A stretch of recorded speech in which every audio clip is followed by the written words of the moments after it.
Vamos lá, gente. Vamos trabalhar agora o conceito, né, e os pressupostos das teorias tradicionais de currículo. Vamos então entender quais são os principais pressupostos, bem como quais são os representantes da teoria tradicional. Vamos então trabalhar aqui.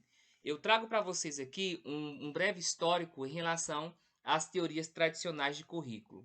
Esse histórico pontua de que as teorias curriculares tradicionais elas também podem ser chamadas de teorias técnicas, e elas foram promovidas na primeira metade do século XX, sobretudo por Bobbitt, tá? Bobbitt é um dos principais representantes dessa teoria, porque Bobbitt associava as disciplinas curriculares a uma questão puramente técnica. Na perspectiva das teorias tradicionais, o sistema educacional ele estaria conceitualmente atrelado ao sistema industrial, que na época vivia os paradigmas da administração científica, também conhecido como sendo o Taylorismo. Então, a perspectiva tradicional, ela busca trazer os princípios da administração científica, ela busca trazer os princípios, né, do modelo fabril para dentro da escola. Ou seja, compara o sistema educacional, compara o sistema escolar como um sistema fabril. Nessa visão, aqui afirma essa visão, o modelo expresso nessa concepção é que a escola deveria funcionar como qualquer outra empresa comercial ou industrial, como fábrica. Outra pontuação importante é de que Tyler é um dos expoentes dessa concepção. Para ele, o currículo é essencialmente uma questão técnica. Não confunda aqui, tá? Nós temos Ralph Tyler, né? Nós temos Ralph Tyler, que compreende, né, o currículo como uma questão essencialmente técnica, e nós temos Bobbitt, que vai trazer e que vai buscar nos princípios da administração científica de Frederick Taylor, tá bom? Taylor e Tyler são diferentes, que vai buscar no Taylorismo esses princípios, né, que são aplicados ao modelo fabril para dentro da escola. Então nós temos aqui três representantes. Nós temos Bobbitt, tá certo? Que fez esses estudos aplicando os princípios da administração científica de Taylor, de Frederick Taylor, tá bom? E nós temos Ralph Tyler, que entende, que compreende o currículo como um aspecto meramente técnico. Esta é uma pontuação importante que você deve saber acerca do currículo tradicional. E quando eu pontuo para vocês de que Bobbitt ele tentou trazer, né, ele buscou trazer, na verdade, ele trouxe para dentro do sistema escolar esses princípios da administração científica do Taylorismo, o que isso significa? Na perspectiva de Bobbitt, o sistema educacional ele deveria especificar, na verdade, resultados a obter, deveria especificar métodos para obtenção dos resultados de forma precisa e deveriam também especificar formas para mensuração que precisem o resultado. E estes são princípios da administração científica de Frederick Taylor.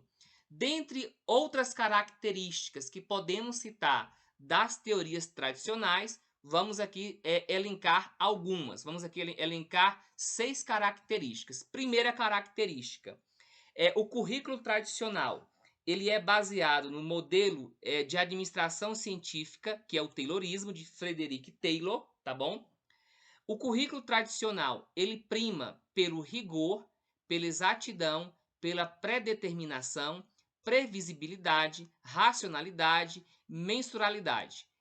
Nós temos aqui aspectos, né, elementos, princípios do campo industrial, do campo empresarial, aplicados no contexto educacional.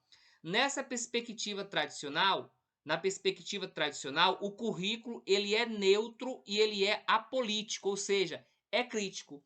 Então, nós temos no campo das teorias tradicionais uma ideia, e que na verdade nós vamos entender à luz das teorias críticas e pós-críticas, nós temos dentro do campo das teorias tradicionais essa ideia de que o currículo, de que a ação curricular, de que a ação da escola, de que a ação educacional, ela é neutra. Então, observa-se que na perspectiva tradicional, o currículo ele é destituído de criticidade. ele é destituído de algo político, ele é apolítico, ele não estabelece uma crítica. São características das teorias tradicionais. Outras características que podemos citar. Na perspectiva tradicional, os conhecimentos eles são lineares, hierarquizados e prescritivos. Um exemplo disso é aquilo que está disposto numa grade curricular, as disciplinas, aquilo que está disposto, por exemplo, no livro didático. Então, o livro didático, dentro das teorias tradicionais, por exemplo, os conteúdos que ali são postos é para serem trabalhados naquela linearidade. Ou seja, se num livro está dizendo, no índice lá no sumário, que é para começar com adição, depois subtração, depois multiplicação, divisão, resolução de problemas, frações, então essa ótica linear dos conteúdos, né, é que deve ser trabalhada. Então, observe a aplicação disso na prática escolar, né? E é muito comum, por exemplo, nos espaços da sala de aula, professores que se utilizam do livro didático, por exemplo, nessa perspectiva linear. Não admite, por exemplo, a ideia de que o professor pode começar o livro na página 1, mas pode depois ir para o meio, pode depois ir para o final, né? Então, na perspectiva tradicional, os conteúdos eles são organizados aí de modo linear, são hierarquizados e são prescritivos. Outra característica do currículo tradicional. No currículo tradicional, o professor ele não tem autonomia, ele não considera as vivências dos alunos, diferenças culturais ou diversidades sociais.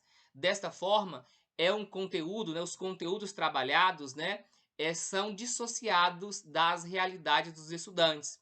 Aquilo que é vivido pelos sujeitos, né, aqueles conhecimentos que os sujeitos já possuem quando vão para a escola, eles não são valorizados no campo das teorias tradicionais. Outras pontuações em relação às características das teorias tradicionais de currículo. Podemos citar uma outra, de que o currículo ele é produto, conteúdo e métodos com a finalidade de alcançar objetivos pré-estabelecidos.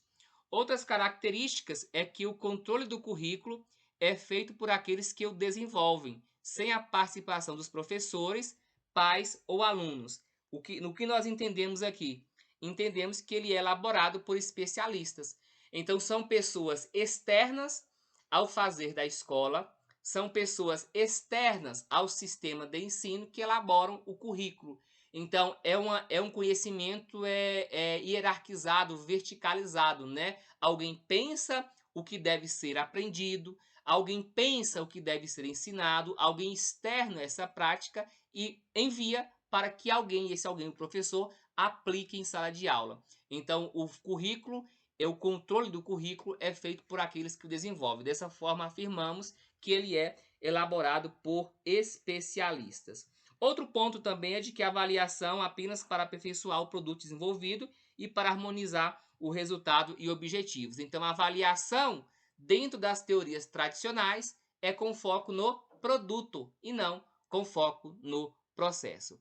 Seguem aqui essas características das teorias tradicionais de currículo.